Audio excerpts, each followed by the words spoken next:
much. Let's place this here. All right. Hi, good morning, everyone. Oh, perfect.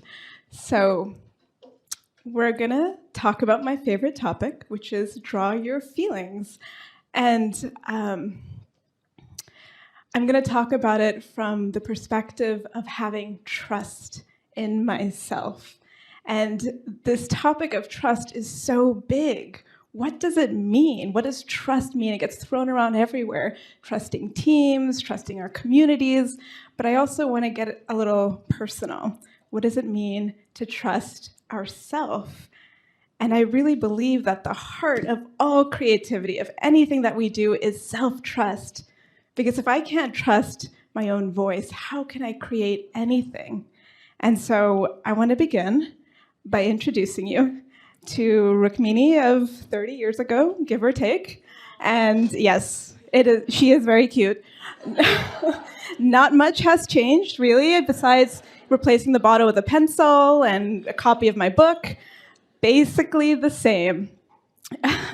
But the reason I also introduce myself this way is that I want to tell you the story of this little girl and how she began to trust her own voice. So it's another picture of me. I was a shy kid. I grew up in a conservative Indian family in North Florida. And I didn't have the greatest confidence in myself. I was used to playing small, not raising my voice, not really having any space for my own opinions. Most of the time, I felt like this. I had a rich imagination, a rich inner life. I had so much in me. Thoughts, emotions, it was just all here. I had my dreams, I had my faith, I had the people that loved me, I had the ways that I felt hurt.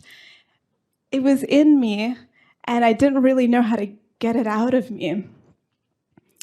Can anyone here relate with this image? Does anyone? Okay, wow, yeah. I'm not alone in this, and you aren't either. And I believe this is a very personal type of pain. This is an intimate pain that we know really well of an unexpressed life. And thank God I had art. So I did have an outlet. And for me, it was the pages of my sketchbook. This is where I would express myself, where I learned to tap into that voice, that creative voice in me. And I would draw pictures in high school and college. Interestingly enough, if you look at this, my work hasn't changed too much. If you know what I draw, it's a lot about what's happening in my mind and my heart, taking what's inside and bringing it out. And so I want to pause here for a second and talk a little bit about self-trust. Where does it come from, and when does it go away? Because I believe that all kids are super authentic. They trust themselves, but it's something happens in adolescence and adulthood where we sort of lose that inner trust, that voice. And so I believe there's many ways that we lose ourselves, that we lose that sense of trust. It happens when I say something I don't mean, when I say yes, but I really mean hell no. That's one way. It happens when I disrespect my own personal boundaries and I do something I'm uncomfortable with, or I let someone do something that I'm uncomfortable with, whether that's in a relationship or in work or in a community. This one really hits home for me. When I make myself smaller than I am. Ooh, can anyone relate with that? Yeah, especially as a woman of color, as a child of immigrants, this is a familiar one. When I try to prove my worth for someone else, when I'm running after someone else's love or validation, it doesn't always feel good. Actually, it rarely feels good. There's something in me that feels heavy and bitter. And I just want to take a second if this really hits home for anyone, because this is something that is deeply personal and very, very universal. This is the pain of abandoning ourselves. It's the pain. It happens in small moments. It happens in large moments. It can be day to day. And also, it's not bad. This is very human. This is very, very human to go through this experience. But sometimes it's helpful to know where it's coming from. So, usually this is how I feel after that. You can call it the inner critic, you can call it the inner gremlin, but usually by repetitively ignoring my own needs, losing myself, not trusting myself, it amplifies the voice of the inner critic, which is this little guy that's here. Does anyone else have an inner critic that seems to follow them around all day? Oh yeah, yes. Mine is here right now. Like as I'm talking to you, it's whispering in my ear, like stop it. So yeah, that's the inner critic. And that's something that we all live with, but sometimes it gets louder than what we want. Sometimes it can be really unbearable. And like we saw, it's not foreign to us. So I want to share a little bit about where do we go from here? Where did I go from here? So for me, it got to a point where I wanted to step out of it, where I declared, hell no. And so this is a true story. I was in the midst of a relationship. I felt like I was losing myself in many ways, and I just felt this frustration. And I remember sitting down at my desk, getting out my paints and my paper, and I literally wrote this to myself like a personal declaration. I will not lose myself to anger. I will not lose myself to insecurity or competition or fear or infatuation. And I sure as hell won't lose myself for another person's approval or validation. I won't even lose myself to love, which you may or may not agree with me. I may give myself to love, which is a different thing than losing. But for me, this is important, and I feel like a lot of us go through this. This is the first step to reclaiming ourselves, is to notice the ways that, wow, where do I play small? Where do I cross my own boundaries? Where do I break the promises I make to myself? And when does it get so bad that I can make this declaration? And this happens in a lot of ways. And I want to share from what happened after this. So after making this, I came across something called the 100-Day Project. Is anyone here familiar or heard of the 100-Day Project? Okay, cool. I see some hands up. For those who aren't familiar, it's as simple as it seems. It's doing something every day for 100 days. I believe this project has been around for a while, but it got really popular about 8-9 years ago as an online global art movement. And I came across this just as I was graduating college. And I really felt that even though I'm graduating from design school, I had a creative experience, I still didn't feel like that inside me, like that picture earlier where I had so much to say, it still wasn't being expressed. And so I thought, okay, let's give this a shot. Let's try this. And mind you, I'm not a consistent person. Like, I'm really not. I struggle in so many ways to do things consistently. And somehow this felt important. It felt important to try to stick to a promise to myself. And so I did it, and I decided to draw my own feelings. And we'll see where that went.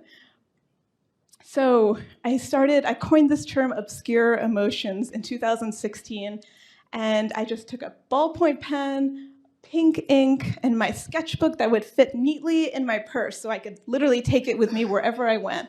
And I just started drawing pictures that represented how I felt, whether it was the feeling of wanting to connect in a conversation, the feeling of being very sensitive in a world that wants me to be very hard. I would make drawings about what it feels like to be limited, what it feels like to be lonely, what it feels like to pretend to be confident when I'm really feeling a lot of doubt. And something really amazing happened. on my little Instagram account of like 300 people, I started getting really sweet and personal comments.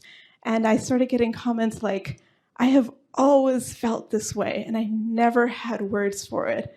Thank you so much. And so many like that. And I had this realization that even though I'm sharing something so personal, it's still universal. And so I began to keep that with me, that what is most personal is most universal. And art can be a medium for connection, for healing, for sharing something that we don't often talk about, but are so desperately wanting to express. And this project really took on a life of its own. I had no expectation of it, but after doing 100 days, I self-published a small book.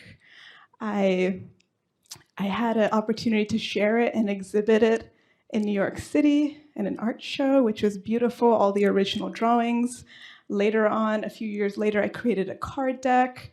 At one point, it was an online advice column where people would send me how they're feeling, and I would draw it for them, which was a lot of fun. And the most amazing thing is that I feel like I found myself in this. I feel like it started with the seed of trusting myself, of committing to myself, of asking, can I rely on my own self? Can I depend on myself? And just that question is so important. I feel like it's the foundation of all healing and creativity. Am I my own advocate? And that was so important for me. It was like a domino effect. I said yes to the 100-day project, and it was this domino effect of creativity that came. But really, what I said yes to was myself. And I think that's my biggest takeaway. So it was so powerful that afterwards, I promised myself that I would do this 100-day project every single year to whatever my capacity. Some years, it took me 300 days. Some years, it wasn't quite finished. But the idea is that I was saying yes to myself. And you can see here, it's just a little snapshot of all the different projects.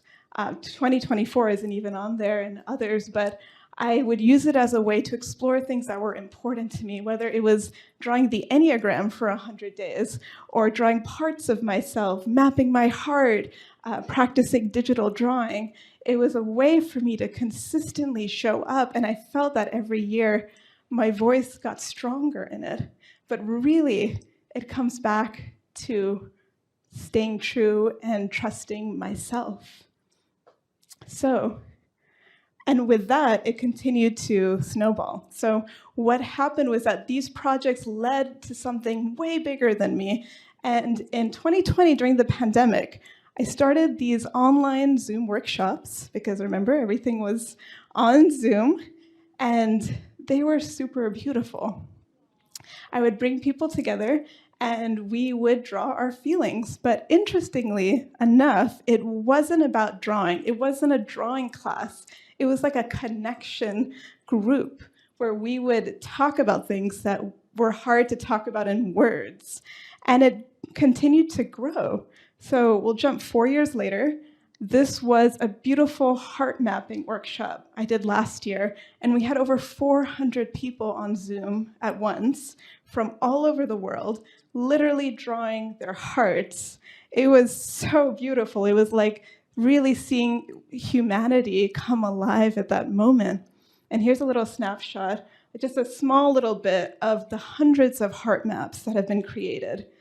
And it just felt incredible to see this, again, this domino effect. And it all started in this one place of me saying yes to myself. Me trusting myself led to my projects, led to drawing your feelings, which led to that book right over there as well. So it was really special. It was really beautiful. And I want to also pause here, because this is my story about where saying yes had led me to. But I also want to give you the experience of what it's like to draw your feelings and the experience of telling your story visually. So this is the place where we pause, and you might have noticed a paper and a marker on your chair. Just take a second to grab that. And so I feel like I've done enough talking. I want to see what we can all create together and collaboratively. So on your sheet of paper, you're going to draw a small stick figure or some kind of figure on one side and a larger one on the other. So one represents younger you, the other one is present you. So we'll just take 10 seconds or so to draw that out, however it is, whether it's a little blob or a stick figure. If anyone needs more markers, just let us know. We have some volunteers with markers and papers. Okay. Does anyone need 5 more seconds? Yeah, see if you can borrow another color from a friend. Otherwise, we have some markers over here. I know yellow is not the easiest on white paper. Okay, once you've drawn your 2 figures, what we're going to do is we are going to connect them with a line that represents your life. Very easy, right? So this is called the messy middle. This is a representation of what your life, what trusting yourself has looked like in your life. The messy, beautiful, nonlinear journey to growth is what I call it. So if we want, we can just let's take 5 seconds to simply close your eyes, get present in your body, and imagine that if you were to draw your life like a line, what would it look like if you were to see your life unfold in the simplest way? What would that look like? So you can open your eyes, and I'm going to show you how you can draw your feelings in 30 seconds or less, because that's what we're going to do. So quickly put that line on paper. You might want to overthink it, but don't do that. Just trust your gut. Draw whatever comes to you. Again, we're taking the most complicated thing, which is life, and drawing it as a simple line. So if I had music, I would play it, but let's do another 10 more seconds. Again, this might stress you out a little bit. That's okay. I know it's asking a lot, but draw that line.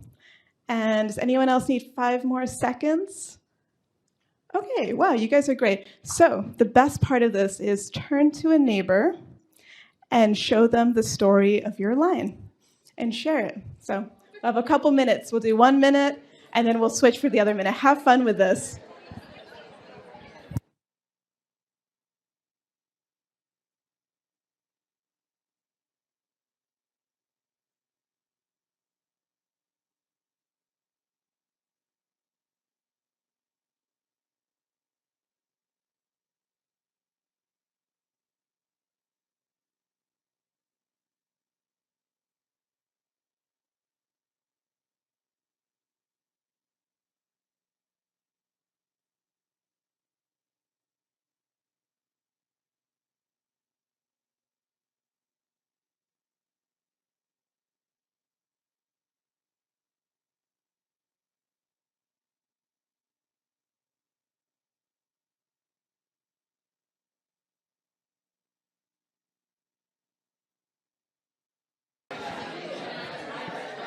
Okay, we'll do 1 more minute.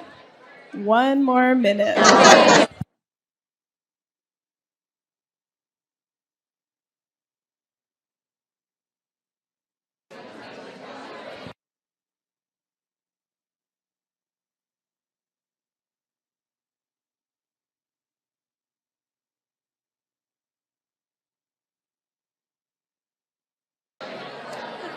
Okay, we'll begin to wrap it up. Just take 10 more seconds. Okay.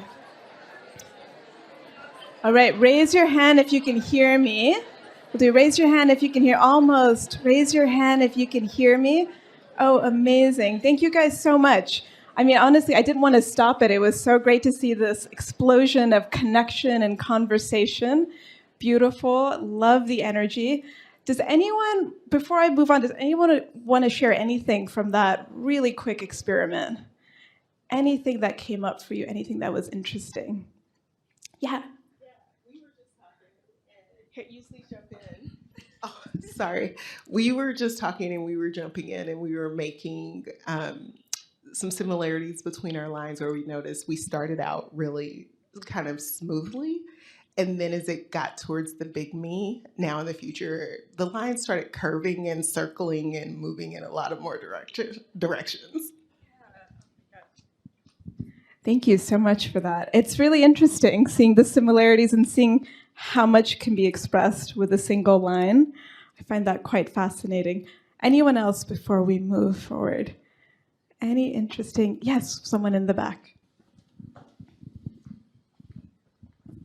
I really struggled to draw current me because I felt the inner critic showing up, like, oh, that's not accurate, like more feeling like it needed to be realistic, whereas the younger me looks more ideal, like a little child. Thank you. That I so relate. I often tell people that if you want to meet your inner critic, pick up a pencil and look at a blank sheet of paper, because it's crazy like what will come up for us and how difficult it feels to represent ourselves. So thank you for sharing. I think that's a really honest experience, that even in a simple exercise, it can be a bit challenging. So, okay, why did I do that? Why did we stop here? Well, one is to experience what it's like to put our life on paper, to experience how simple it can be and how quick to draw our feelings, and for you to get even a moment to reflect on your own story. And so I'm going to take a second to bring it back to what we were talking about losing our trust in ourselves, about feeling that sense of self-abandonment, and then stepping into keeping a promise to ourselves. And so I want to come back to this idea of returning to ourselves. Remember how painful it was to lose ourselves, that universal pain. Again, it's human. It happens almost on a day-to-day basis.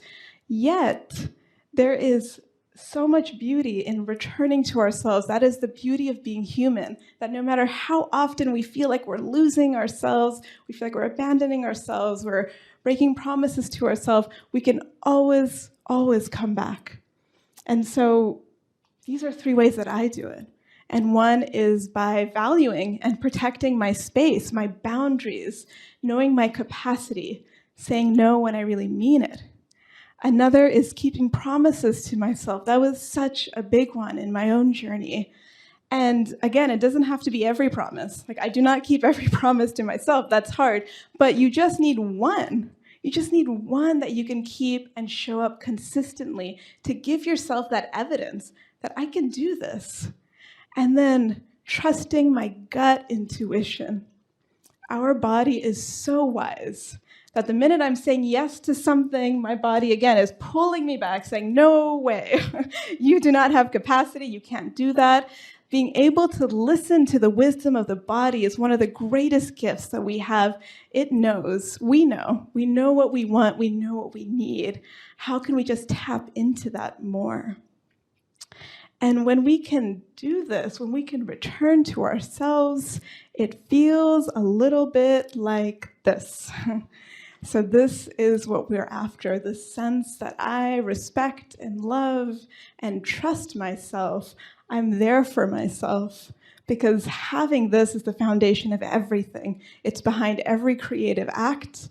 It is what is really healing and needed in this world. And it starts with small steps, like that domino effect. Where can I say yes to and follow through on that? So I want to just end there, and thank you so much for your attention today.